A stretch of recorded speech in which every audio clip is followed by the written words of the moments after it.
Good morning, dear students. Once again, today we understand next chapter.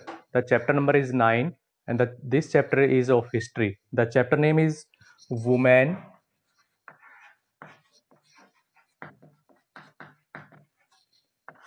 Women, Women and Caste Reforms. बेटा ये हमारे history का chapter number 9 है. Chapter का name है women and caste reforms. Caste means होता है बेटा जाति, ठीक है, एंड रिफॉर्म्स मीन्स होता है सुधार. तो आज के हमारे चैप्टर का नेम है कि भारतीय समाज में महिलाओं की स्थिति और समाज में जो जाति व्यवस्था थी उस जाति व्यवस्था में सुधार करना. ये हमारे चैप्टर का नेम है. ये चैप्टर बेटा आप सबके लिए बहुत ही इंपॉर्टेंट है. इस चैप्टर से हमें बहुत ज्यादा नॉलेज मिलेगी.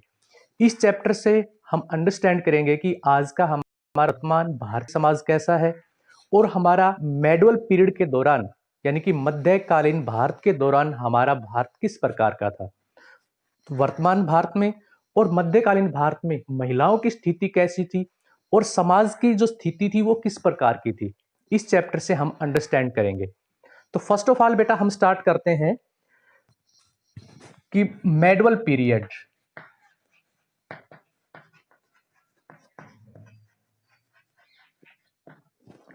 स्टूडेंट्स, मेडुअल पीरियड का मतलब है मध्यकालीन भारत का इतिहास.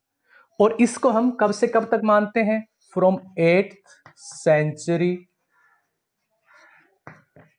To 18th century. 8वीं शताब्दी से लेके 18वीं शताब्दी तक के भारत का हमारा जो इतिहास है उसको हम मध्यकालीन भारत के इतिहास के नाम से जानते हैं. ठीक है. इस टाइम पीरियड के दौरान भारत के समाज में क्या क्या परिवर्तन हुए और भारत की सोसाइटी में क्या क्या बदलाव आए, इस चैप्टर में हमें इन चीजों को अंडरस्टैंड करना है. तो कह रहा है कि during the medieval period,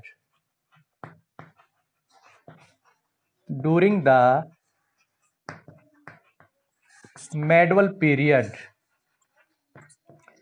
period means 8वीं शताब्दी से 18वीं शताब्दी तक की बात की कर रहा है. एंड अर्ली मॉडर्न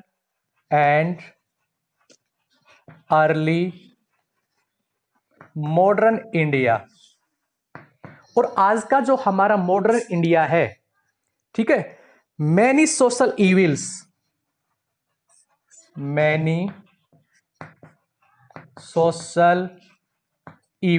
बेटा what do mean by social evils? Social evils का मतलब होता है सामाजिक बुराइयां. समाज में जो बुराइयां थी उनके बारे में हम फोकस करेंगे. सोशल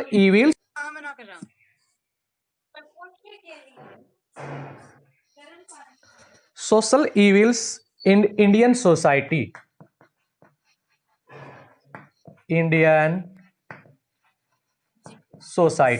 कि इसमें हम जानेंगे कि भारतीय समाज में कौन कौन सी सामाजिक बुराइयां थी जो भारत के समाज को, ठीक है, भारत के समाज को एक बैकवर्ड समाज के रूप में दर्शा रही थी.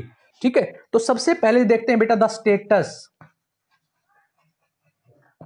Status of women not good.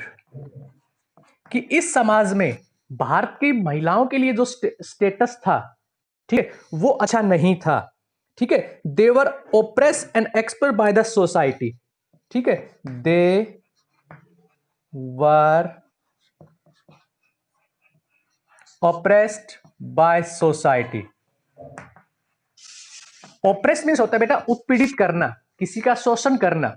तो उस समय के दौरान भारतीय समाज में महिलाओं के साथ एक शोषण किया जाता था, उत्पीड़न की भावना उनके साथ की जाती थी. ठीक है. According to this system the practice of sati.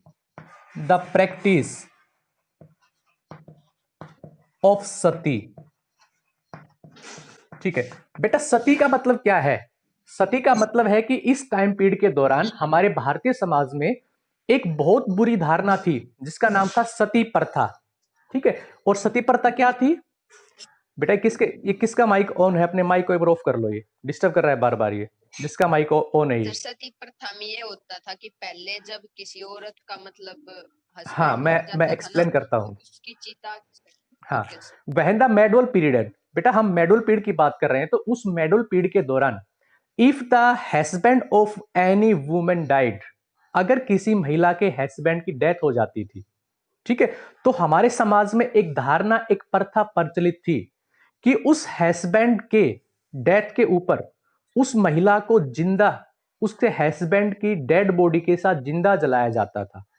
ठीक है, ये क्या थी? इसको एक सती प्रथा कहा गया था। ठीक है, और बेटा हम एक महसूस कर सकते हैं कि जब हमारी हाथ की उंगली जरा सी जल भी जाती है तो हमें कितना पेन होता है।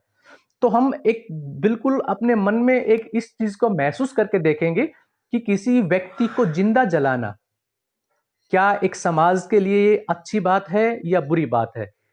तो उस समय का जो समाज था, उसमें जो सती प्रथा थी, ये भारतीय समाज को कलंकित करने वाली प्रथा थी, सबसे बेकार और बुरी प्रथा थी।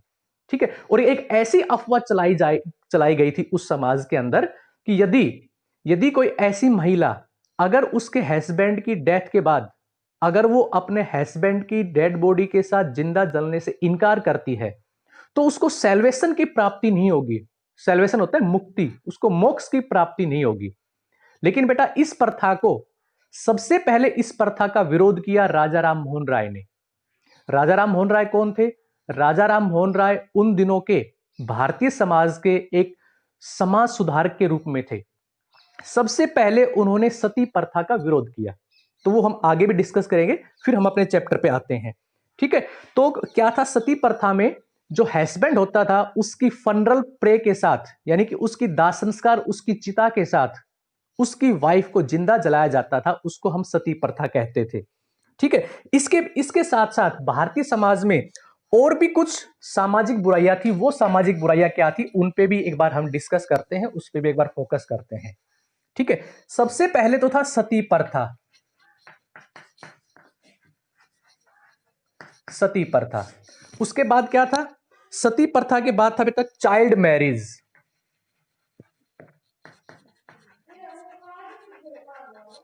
चाइल्ड मैरिज जिसको हम बोलते बाल विवाह। ठीक है, ये भी क्या था? ये भी भारतीय समाज में क्या थी? एक कलंकित करने वाली प्रथा थी। इसके बाद क्या था? इसके बाद था पोलीगैमी। पोलीगैमी, पोलीगैमी का मीनिंग होता है बेटा बहुविवाह, यानी कि एक से अधिक शादियां करना। ठीक है, मेडुअल पीरियड के दौरान यह भी एक सामाजिक ऐसी बुराई थी जो उस समय हमारे भारतीय समाज में प्रचलित थी, जिसको हम इंग्लिश में पोलीगैमी के नाम से जानते हैं। ठीक है, इसके बाद dowry system. Dowry system, dowry system क्या है बेटा? डोवरी सिस्टम को कहते हैं दहेज प्रथा। ये उन दिनों भी हमारे समाज में प्रचलित थी और आजकल मैं ऐसा मानता हूं कि आजकल के दिनों में ये प्रथा लगातार बढ़ती ही जा रही है।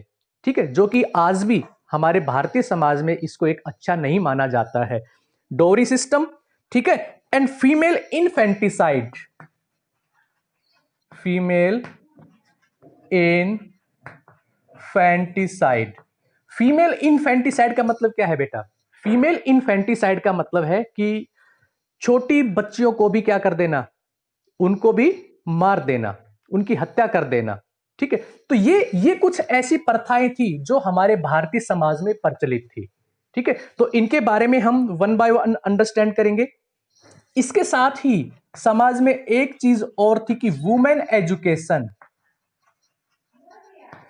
वुमेन एजुकेशन के ऊपर, महिलाओं की और लड़कियों की शिक्षा के ऊपर कोई ध्यान नहीं दिया जाता था।